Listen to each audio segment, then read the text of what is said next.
like some of the best relationships or like the strongest relationships I've seen weren't so focused on the definition, but we're just focused on how they show up for one another.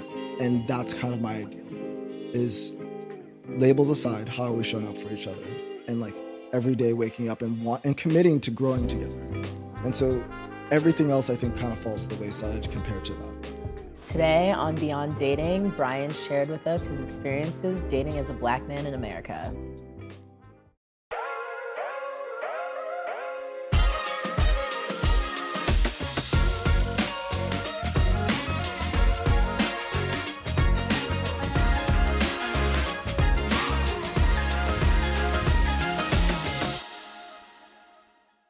And our sponsor for today's episodes is Beyond, the newest dating app in town. Check it out at datebeyond.co. I like this power stance that you got here. You're like, that BDE stance. Man, you know? Yeah. It's, closer. Manspreading? Is that what it is? What? Manspreading? Manspreading? Yeah. I'm gonna do that too.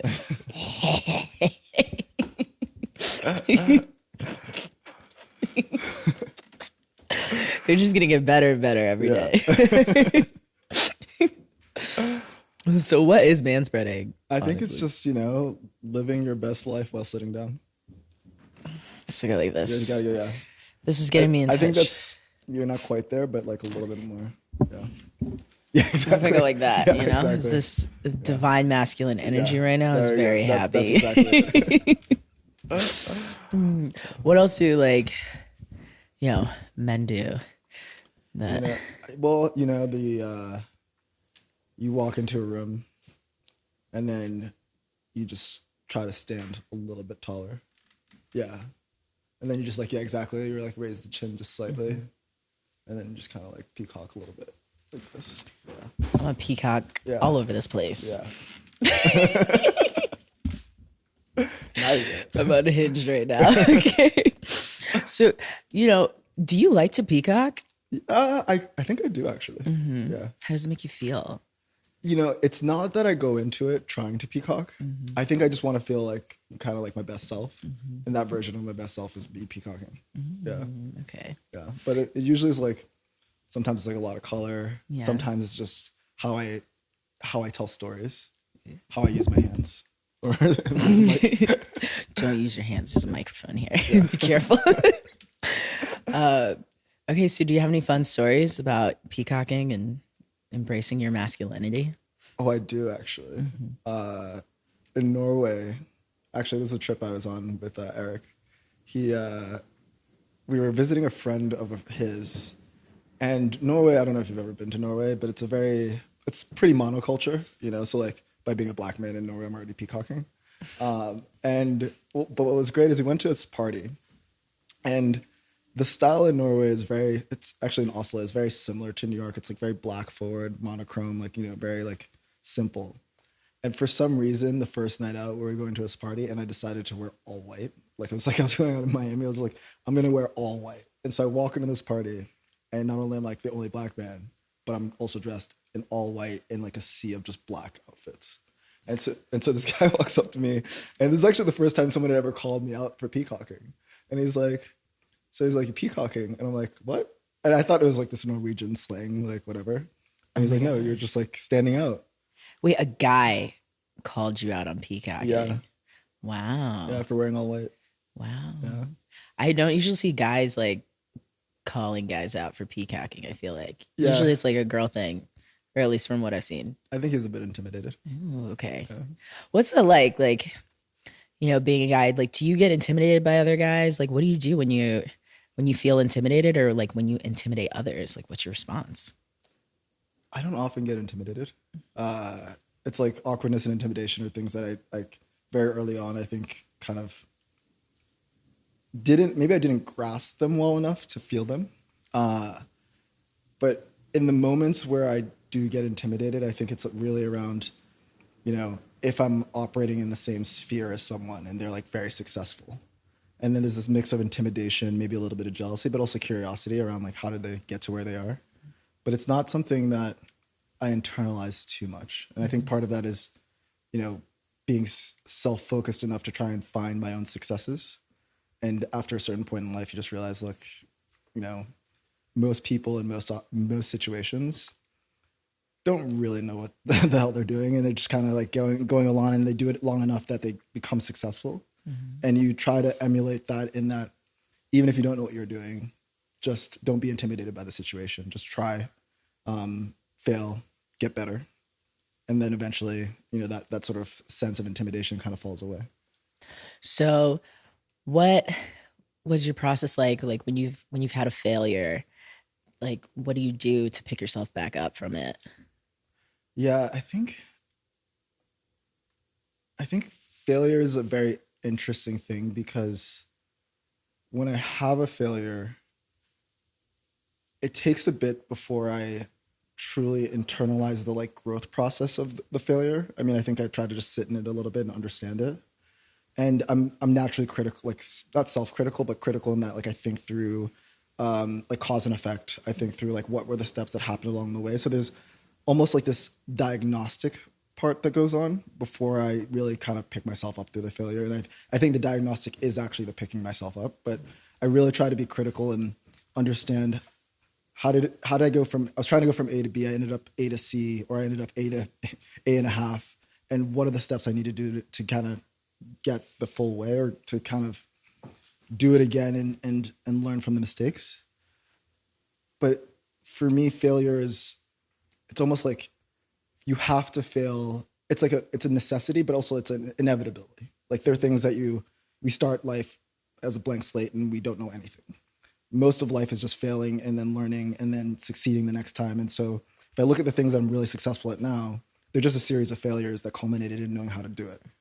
And so once you have that perspective, failure becomes something that is it's almost energizing, because, you know, as long as you have enough chances to do it again, you have enough runway to sort of keep trying. I think failure is almost as motivating as it can be demotivating. So how do you apply this to the way you date? That's interesting, because I think I used to be a lot more intimidated by failure in dating. I think particularly, you know, in my teen years, thinking about dating as, you know, you had to have this like magic formula to date the person that you want, and like really putting even the idea of dating on a pedestal. And then at some point, I think after like maybe my first or second breakup, I realized, I kind of like had this like aha moment of, most relationships you're going to be in will not, and almost every relationship you're in will not make it through to the end of your life. And so there's an element of that is failure. Like, you know, you're not, if success is, I find someone, that one person, you know, I commit to a life with them and we grow old together and they're on my deathbed. But that's not dating. Dating is actually the series of failures to try and find, maybe not necessarily try and always find like a life partner, but really to try and find the best expression of yourself within a relationship. And sometimes you have to fail to find what that self-expression looks like. So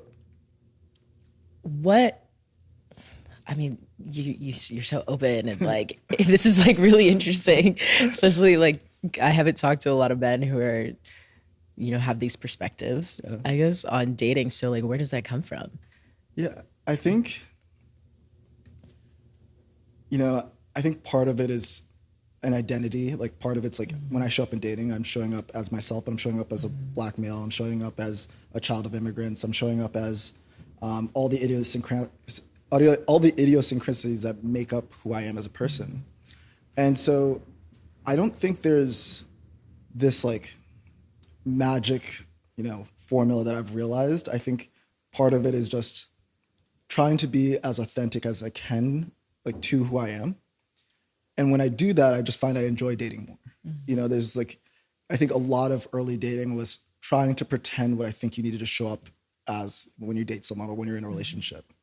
And as I've grown older, I realized, one, faking it is really, really hard. It's like, it takes a lot of work. It's like, you know, they say like, it's easier to tell the truth, not only because it's the right thing, but, you know, a series of lies is just a series of things you have to remember. And at some point, you just won't remember how to exist in that lie.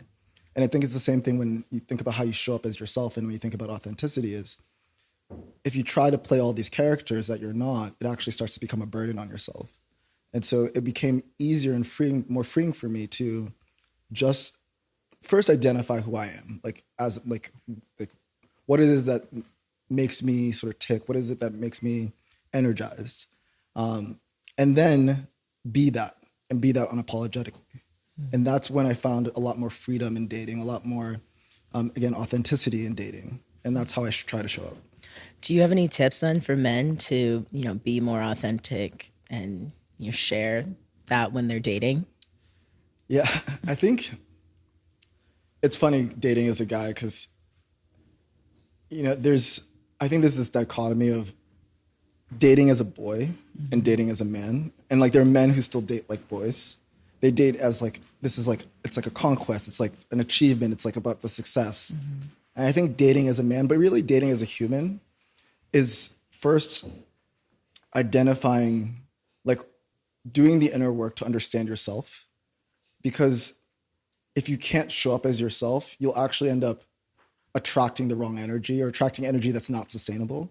So the first step is self-discovery, and really, maybe it's spending time where you're not dating, where you're just dating yourself, where you're just learning what it is to enjoy being out in life, and what are your interests, like what are your real interests, not just like watching football and drinking. Like what are the things that really make you tick, that really make you want to show up every day with like verve and energy.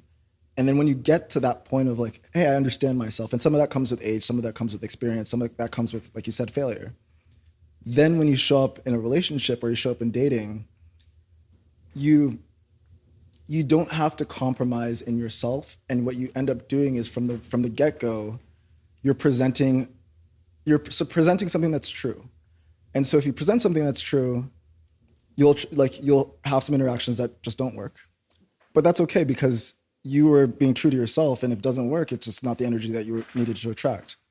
But if you are true to yourself and you attract something that really vibes with that energy, then you have really the ingredients for something that could be sustainable or something that could be enriching. It doesn't have to sustain forever, but really be enriching. And that's what, when I think about relationships, when I think about dating, it's, there's a bit of like self-enrichment, but it's really the enrichment of the interaction, the enrichment of two people or however many people. And we spend so much time like in like operating in the world, like there's so much stimuli, there's so much things that we can't control. And when I think about like this self-discovery, it's like I'm just like shrinking the locus of control to like what I can actually do. I can control my own learning, I can control my own growth, my own healing. And when I do that, not only am I doing something that's actionable, that's controllable, but I kind of take out all the noise of everything else, all the other things, all the other stimuli across the world. And I just focus on the thing that I actually can make a difference in. And then I think then becomes dating or relationships becomes a lot less intimidating. It becomes a lot more freeing. Nice. So do you have any like role models or that you've seen in the past that have influenced the way you date now? Because I know you've been on the self-discovery journey to be like more authentic, but I mean, do you have somebody that you've looked up to in the past? I think it's hard because I think the answer is actually no. I think if I did, I sort of kind of grew up in a non-traditional family, and I spent a lot of my younger years maybe looking for role models, looking for people to identify, looking for the optimal, looking to identify like the optimal relationship, the optimal marriage, the optimal partnership. And what I realized is, one, you never truly know another person, but another person's relationship. And so you can only see what you see from the outside, and that's not the truth, not the full story. It might be somewhat true, but not the full story. And so I never really developed like the prototype of what I was looking for in terms of like, hey, I'm trying to emulate what this person's doing. And, maybe it meant that it took a little bit longer to get to this point of self-discovery.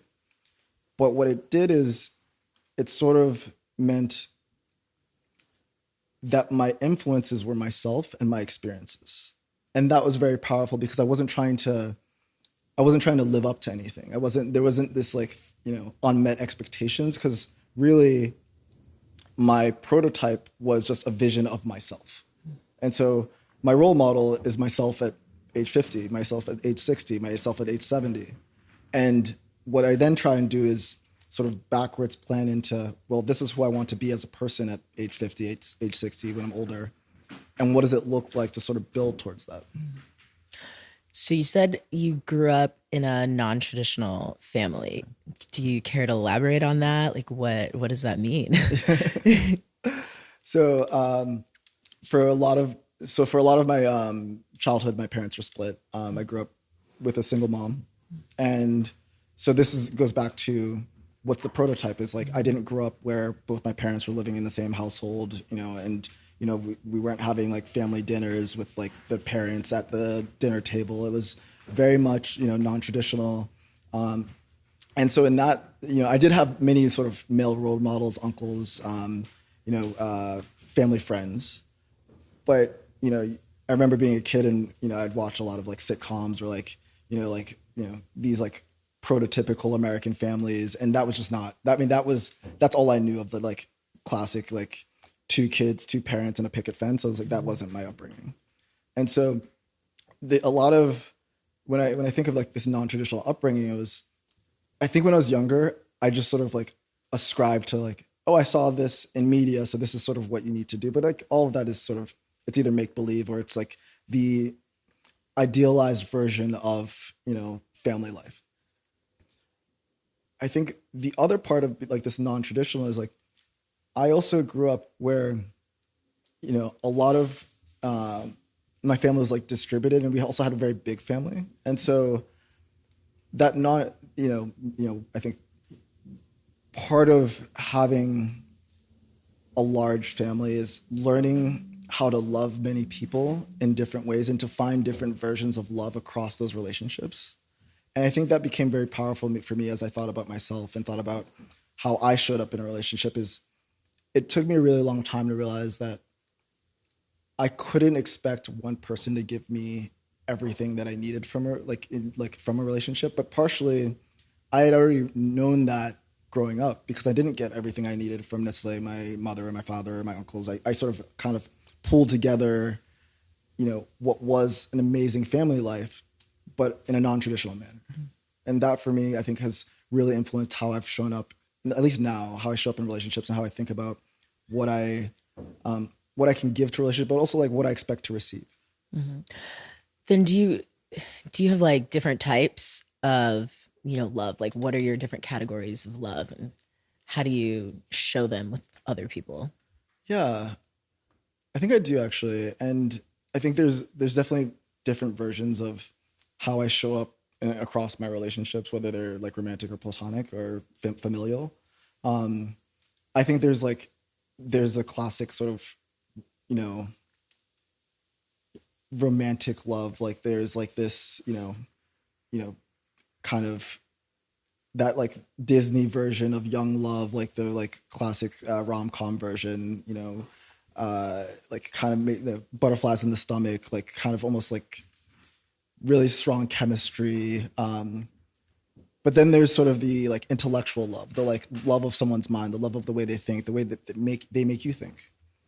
There's the sort of like the energetic or like, energetic in that someone who, it's not physical necessarily, not like, there's like a sexual love obviously, but there's almost, it's like the person who makes you want to go and do activities, not necessarily like romantic activities, but just like, hey, we're going to go explore this random new park, or we're going to go take this, to travel buddy, like this like exploration love, that sort of energy.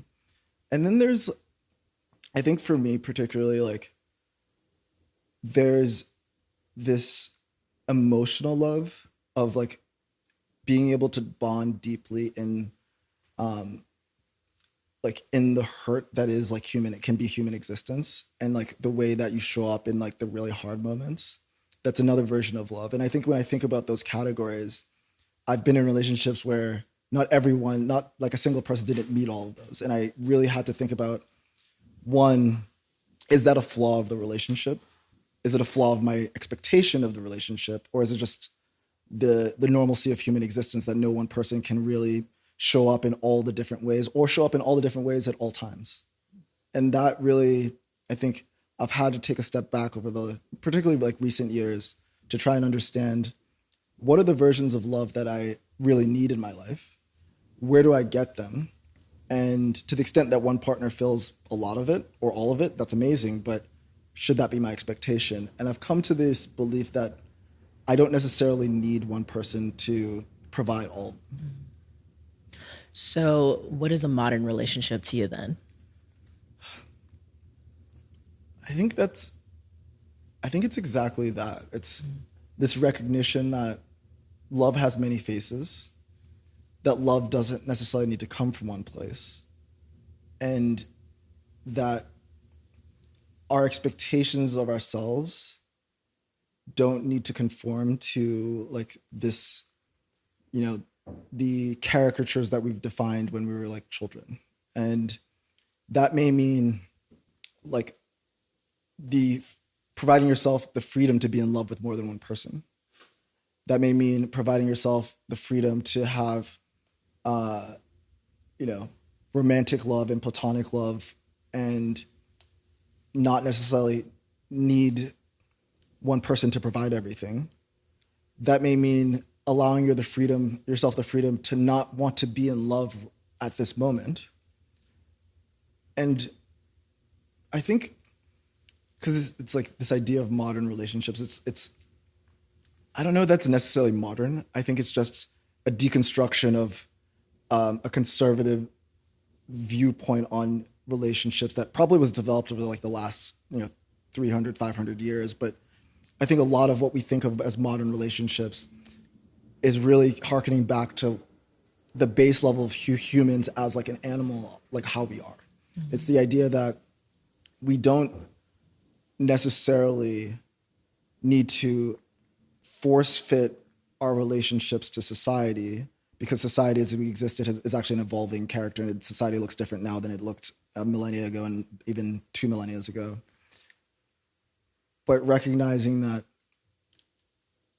we have, at least now, we have the freedom to really look inward at what we really want, at like what really drives us, and then to match that with kind of what, like with what to match it with what the world gives us, but also like to really think about, let me take a step back actually. Like now more than ever, we have like access to people and like cultures all over the world. And like we can, if you're like really into pizza, you can find like 1,000 people who love pizza and form a pizza podcast and have like everyone listen to pizza, right? Like it's like, and if I like, we used to live in societies where I had to find love within the like my village, and that was it. Like that was my choice. I was gonna live in my village, I was gonna die in my village, and that was where I would find love. And that was very constricting.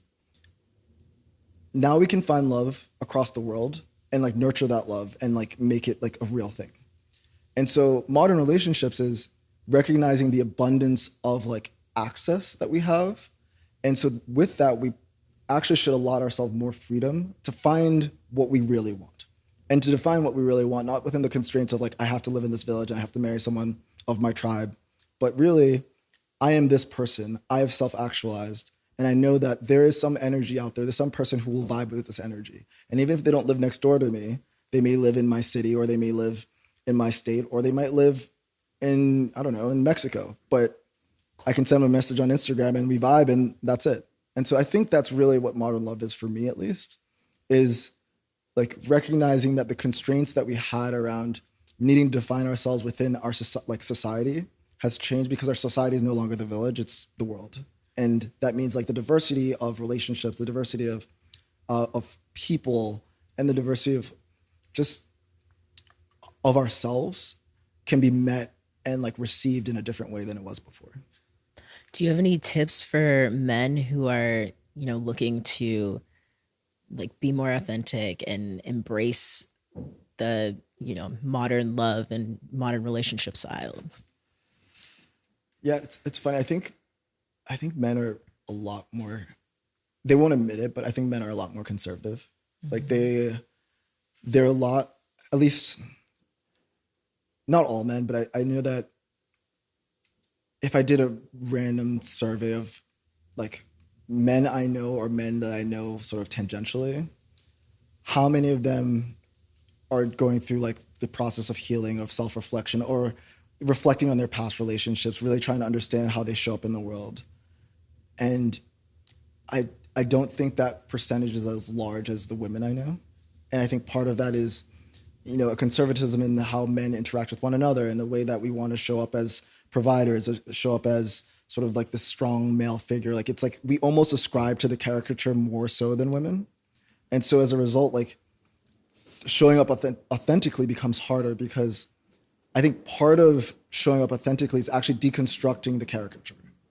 And so my recommendation is, think of all the, like, I call them tropes, but think about all of these models you have for manhood or masculinity, and then really understand why you ascribe to them. Is it because you were just nurtured that way? Was it just because society kind of, you grew up in a society and that's the way it was, and you now want to fit the ideal of what you think things are? But the older I get, the more I realize there is no ideal. There's no like version of like there's no perfect man, there's no perfect husband, there's no perfect partner. You're just trying to become a better self. And that's my recommendation is, forget the ideals, focus on self-discovery, on self-growth, and you will hit your version of your ideal. And that's how you show up authentically. Mm-hmm. And so then how do you apply all this to like being a Black man, you know? Like, what would you share with, you know, your son or the younger generation or people coming up or anybody who is like dating as a Black man? Because that's a very unique experience. Yeah, no, and it's a good question. And I actually, so it's funny. I think I learned very early what dating as a Black man can be, and like some of the like tripwires that I didn't recognize. Like my first relationship, I mean, you can barely call it a relationship, but it was like a middle school romance. But you know, it's like we were, you know, I was the boyfriend, you were the girlfriend, you know, like we did the thing. But my first relationship ended because the girl's father was uncomfortable with her dating a Black guy, or a Black boy, I guess at that point. And it was like, I didn't even recognize that I was showing up in a relationship as a Black person. I was just showing up in the relationship as myself. But it really made me reflect on one, that this, like, first it was like really hard because I was like the first relationship. I was like, didn't really know how to sort of navigate that. But also it really formed this idea around, there are certain aspects of who I am that you can't sort of fake. You can't like skirt around. Like I can pretend to be like, you know, more artistic than I really am, but I can't pretend to not be Black. Like I am who I am. I am who I show up as. And there's also a history of culture, of ethnicity, that is how I will show up in the world.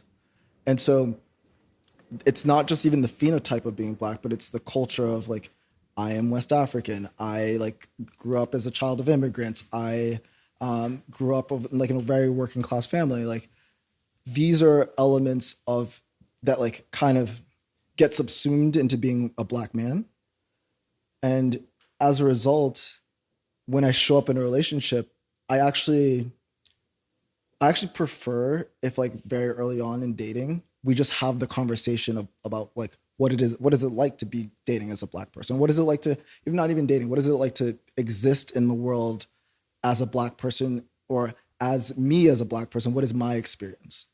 And I think what it does is it lifts the veil of like, look, we all operate in the world, we all have our own traumas, our own histories and whatnot, but it allows the conversation and the relationship to immediately hit a depth that is necessary. And it does it early on, so that if for some reason I recognize that the person just can't hit that depth, or just like doesn't have the very, very rarely would someone not be able to have the conversation, but like some people just are worried about having the conversation or like scared to broach the topic, or like they might be interested in like me as a person, but they don't even want to put that on the table. Right. And I actually think it's a disservice to dating if you don't put it on the table. It's the same way it's a disservice to dating if you're not talking about how I exist as a man in dating. Like it's really important to say, hey, like I'm a black man.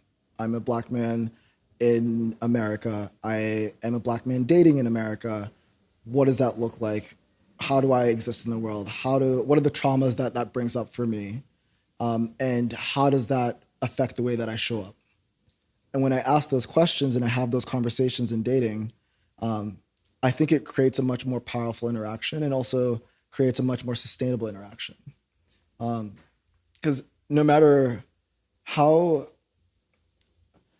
comfortable and like, confident I am in any situation, like there will be stuff that happens in the world that like truly affects me on it, like at my core. And it affects me at my core because I'm a black man. And in those moments when those things happen, and we see these on TV, they happen, on a way too regular basis, I will be showing up that day or that week or that month or that year in a way where that is what's going on for me. And if I can't express that and trust that you understand, or at least have created space for me to show up in that way, it's really hard to date. And so that's why like having those conversations about what is it like to be a black man dating and having them early on is, I think, very important to me. Do you have any tips on, like when to have this conversation? Like, did you do it on the third date? Did you do it on the first date? And then, like how to even start that conversation with your partner? Yeah, I think